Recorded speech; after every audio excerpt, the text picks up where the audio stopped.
I'm Charlie. And I'm Aya. And we are BD!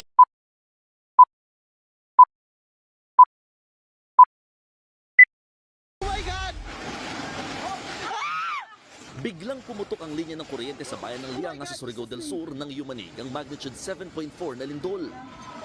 Oh my God! Ilang tindahan ang nawalan ng ilaw. Nagpulasan din ang mga empleyado ng convenience store na ito sa Kapalong, Davao del Norte pasado alas 10 ng gabi. Laglagan ng mga paninda at nawalan pa nga ng kuryente. Sa labas, nagsasayawan na mga poste at naglabasan na rin ng iba pang mga residente. Nagtumbahan din ang mga paninda sa convenience store na yan sa Bayugan City sa Agusan del Sur. Bumigay ang bahagi ng gusaling yan. At sa simbahang ito, nagkabitak-bitak ang pader. Sa panayam ng One Balita Weekend sa Surigao PDRRMO, pinaka-apektado raw talaga ang sentro ng lindol.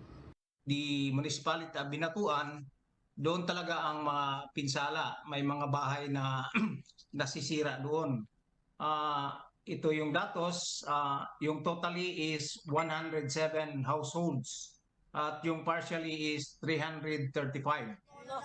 Sabi naman ng gobernador ng Surigao del Sur na si Alex Pimentel sa programang Bangon Bayan with Mon, hindi bababa sa 3 na rin daw ang naitalang namatay pero hindi dahil natabunan ng guho. Bukod dyan, 8 rin daw ang naitalang sugatan. Sa ngayon, patuloy na ang pagpapadala ng relief pack sa mga apektadong residente. Ang pinagpapasalamat na lang daw ni Gov, hindi na masyadong napinsala ang ibang munisipyo. Ako, si Mon Gualvez, para sa 1PH. Kitang-kita naman po natin ang mga kababayan dito na lumilindol, lumilindol!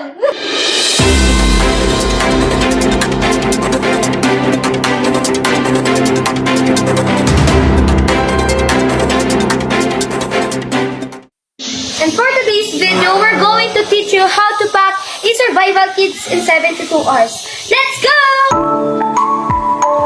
First one, we need health kit, including toothbrush, toothpaste, comb, and soap to help you stay clean and safe. The second thing is we need clothes, so that if we get wet, torn, or ruined, you will have a comfortable change of clothes on hand. The next one is medicines. The supply chain could be interrupted and pharmacies may not be able to fill prescriptions during a crisis. The next one is flashlights to help you get through these dark moments.